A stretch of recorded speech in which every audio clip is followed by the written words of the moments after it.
Good morning, dear students. Today we are going to discuss about spoken English. আজকে আমরা আমাদের দৈনন্দিন জীবনের ইংরেজি নিয়ে কিছু কথা বলবো। আমরা আমাদের দৈনন্দিন জীবনে, প্রাত্যহিক জীবনে যে কথাগুলো বলি, আমরা ইংরেজিগুলো বলি, যেমন বাংলা বলি, ঠিক তেমনি করে ইংরেজিতে আমরা কথা বলি। যেমন ধরো আজকের ডিসকাশন হবে, আজকের আলোচনা হবে যে আমরা সকাল থেকে আরম্ভ করে সন্ধ্যা পর্যন্ত যা যা করি সেগুলো বাংলার জায়গায় আমরা ইংরেজিতে কথা বলবো। ওকে? আচ্ছা, যেমন ধরো আমরা লিখেছি এখানটায়, আমি প্রতিদিন সকালে ঘুম থেকে উঠি। কি বলেছি বলতো? আমি প্রতিদিন ঘুম থেকে উঠি। এটা কে কে পারবা? Thank you very much. বেশ, তোমরা সবাই পারছো। হাত নামাও দেখি। আমি এবার জিজ্ঞেস করছি, যেমন কাকে জিজ্ঞেস করবো? তুই বলো দেখি। ইব্রাতুন নেহার, তুই বলো। I get up every early morning. Excellent, খুব সুন্দর উত্তর হয়েছে। Please sit down. ওয়েল, কিবরাতুন খুব সুন্দর বলেছে, আমি প্রতিদিন সকালে ঘুম থেকে উঠি। I get up every early morning. Very nice answer.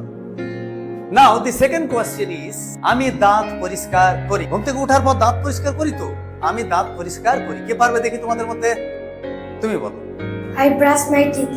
Rightly answered. Please sit down. Very smart boys and girls. খুব সুন্দর উত্তর করে চলেছো তোমরা। ইংরেজিতে ভালোই শিখেছো। এইভাবে যদি লেখাপড়া করো অনেক দূর এগিয়ে যেতে পারবে। Wish you all the best. এরপরে তৃতীয় প্রশ্ন আমরা উত্তর করতে যাব আমাদের দৈনন্দিন জীবনের কথা। আমি হাত মুখ ধুতো করি। তোমাদের মধ্যে কে পারবে? আমি এবার বাছাই করে নেব তোমাদের কে পারবে। তবে আগের যে জনেরা বলেছে অন্যান্যদের ধরবো আমি। ওকে, তুমি বলো দেখি। I wash my hands and mouth. Very fine, very smartly answered. দৈনন্দিন জীবনের এর পরবর্তী অ্যাকশন বা কাজগুলো যা যা তোমরা করো বা করে থাকো, কে বলতে পারবে? কে কে হাত তুলো দেখি। Very smart boys and girls, তোমরা বেশ ভালোই শিখেছো, সুন্দর ইংরেজি শিখেছো। কেবলমাত্র a sort of articulation is needed to you. তুমি বলো দেখি। এর পরবর্তী, এই যে বললে আমি প্রতিদিন সকালে ঘুম থেকে উঠি, আমি দাঁত পরিষ্কার করি, আমি হাত মুখ ধৌত করি, তার পরবর্তী সর্ট অফ অ্যাকশন সকাল থেকে আরম্ভ করে সন্ধ্যা পর্যন্ত তুমি কি কি পারবা বলো? I get up every early morning. I brush my teeth. I wash my hands and mouth. I eat breakfast. I have tea. I get one studies from 5 a.m. to 9 a.m. Then I bathe, put on school uniform and have food. I go to school riding on bicycle. I listen to the teachers all the days in school. Our school breaks up at 4:13 p.m. Returning home, I wash my hands and mouth. Then I have food and rest. A little later, I go to play in the field. I again sit to study at 6 p.m. I continue studies up to 9:14 p.m. I have dinner by 9:45 p.m. The food having got finished, I take rest a little. Thereafter, I used to hear the news. Eventually, I go to bed at 10:15 p.m. Thank you very much. Thank you. Please clapping. Thank you. Be smartly answered, my boy. We are proud of you. Please sit down. এবার আমরা প্রশ্ন করব একজনকে। তুমি দাঁড়াও তো দেখি তুমি। আচ্ছা বলো তো, প্রতিদিন সকাল থেকে বৃষ্টি হয়, ট্রান্সলেশন কি হবে বলো? স্যার, আমি পারবো না, আমার ভয় লাগছে, আমার মনে থাকছে না। Okay, no matter, please don't get disheartened. এর মূলে রয়েছে ভোকাবুলারি গত বিষয়। ভোকাবুলারি আমরা জানি দুই প্রকার, একটা হচ্ছে অ্যাক্টিভ ভোকাবুলারি আর একটা হচ্ছে প্যাসিভ ভোকাবুলারি। অ্যাক্টিভ ভোকাবুলারি হচ্ছে যেটা সব সময় সব কথা তোমরা বলতে পারো, যেমন ইজ মানে হয়, ডু মানে করি, কাম মানে আসি, গো মানে যায়, প্লে মানে খেলা করি, রান মানে দৌড়াই। এই সমস্ত কথা যেগুলো সেগুলো অ্যাক্টিভ ভোকাবুলারি।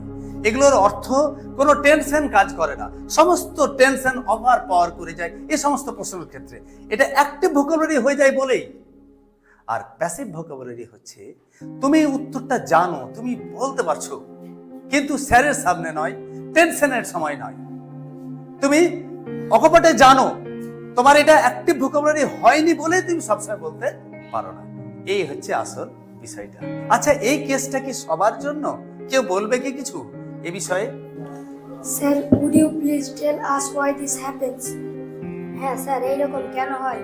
বাড়িতে সব পড়া পড়তে পারি, কিন্তু ক্লাসে এসে স্যারের সামনে সব যেন ভুলে যাই। এই সমস্যাটা কি সবার? হ্যাঁ স্যার। এটাকে কোনো নেগেটিভ মনে নিও না, এটা কোনো চিন্তার বিষয় নয়। বিষয়টা হচ্ছে বাড়িতে বারবার করে পড়ো। Revision and revision, practice and practice makes something perfection. অতএব বাড়িতে ভালো করে পড়ো। একটা কথা বলে না, একবার না পারিলে দেখো শতবার। বারবার করে পড়ো, সমস্ত প্যাসিভ ভোকাবুলারি অ্যাক্টিভ হয়ে যাবে। বিষয়টা বুঝতে পারছো তোমরা সবাই? তাহলে আজ থেকে তাহলে পড়ালেখা শুধু করবো মোরা, পড়া পড়া খেলা। Okay, well done my boys and girls. Dear viewers, আমরা এতক্ষণ আমাদের দৈনন্দিন জীবনে ইংরেজি শিক্ষা কিভাবে করতে হয়, কিভাবে কথা বলতে হয়, সমস্ত কিছুই যদি আপনারা চান আপনাদের ছেলে মেয়েদের এইভাবে প্রশিক্ষণ দেবেন, এইভাবে নিজের মায়ের ভাষার কথাটা ইংরেজিতে এত অকপটে সহজ সরল ভাবে বলতে শিখতে চায়, তাহলে আপনারা অতি অবশ্যই যোগাযোগ করুন আমাদের বিদ্যালয়। আমাদের বিদ্যালয় হচ্ছে আল আমিন পাবলিক মিশন। দয়া করে মনে রাখবেন, আমাদের বিদ্যালয়ের নাম হচ্ছে আল আমিন পাবলিক মিশন। আমাদের ঠিকানা আর village and post Rajapur, near Maharajpur GP, on the bank of Mahananda, PS Pukhuria, district Malda. Thank you very much. আপনাদের যদি পছন্দ হয়ে থাকে চ্যানেলটাকে লাইক, কমেন্ট এবং শেয়ার করবেন। Thank you very much. Thank you all. Thank you.